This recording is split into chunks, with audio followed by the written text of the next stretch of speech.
இந்திய கிரிக்கெட்டில் சர்ச்சைக்குரிய கருத்துகளுக்கு பெயர் போனவராக யுவராஜ் சிங்கின் தந்தையும் முன்னாள் இந்திய கிரிக்கெட் வீரருமான யோக்ராஜ் சிங் இருந்து வருகிறார். தன்னுடைய மகன் யுவராஜ் சிங்கின் கிரிக்கெட் வாழ்க்கையை முடித்துவிட்டதற்காக தோனியை எப்போதும் மன்னிக்க மாட்டேன் என்ற சர்ச்சை கருத்துகளுக்கு பெயர் போனவரான அவர் தற்போது முன்னாள் உலகக்கோப்பை வென்ற கேப்டனான கபில் தேவை கொலை செய்ய முயன்றதை வெளிப்படுத்தியுள்ளார். 1980-81 காலகட்டத்தில் இந்தியாவிற்காக ஒரு டெஸ்ட் மற்றும் 6 ஒருநாள் போட்டிகளில் விளையாடிய பிறகு இந்திய அணியிலிருந்து ஓரங்கட்டப்பட்டார் யோக்ராஜ் சிங்.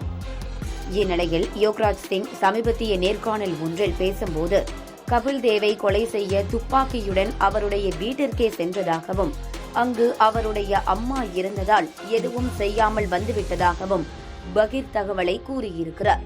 இது தொடர்பாக பேசிய அவர், கபில் தேவ் இந்திய அணிக்கும் வடக்கு மண்டலம் மற்றும் ஹரியானா அணிக்கும் கேப்டனாக இருந்தபோது எந்த காரணமும் இல்லாமல் என்னை அணியில் இருந்து நீக்கினார். இது தொடர்பாக கபில் தேவிடம் எனது மனைவி பல கேள்விகளை கேட்க விரும்பினார். அப்போது கபில் தேவுக்கு சரியான பாடம் கற்பிப்பேன் என கூறிவிட்டு அவரை கொலை செய்ய எனது துப்பாக்கியை எடுத்துக்கொண்டு அவருடைய வீட்டிற்கு சென்றேன். கபில் தேவின் தலையில் துப்பாக்கி குண்டுகளை துளைக்க விரும்பினேன். அப்போது கபில் தேவ் அவருடைய தாயாருடன் வெளியே வந்தார். அவரை பல முறை கெட்ட வார்த்தைகளால் திட்டினேன்.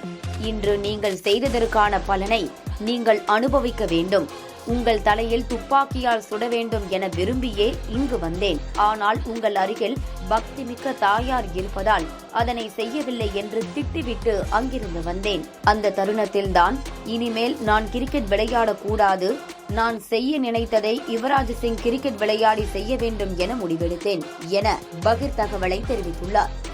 இந்த தகவல் தற்போது கிரிக்கெட் உலகில் பரபரப்பாக பேசப்பட்டு வருகிறது.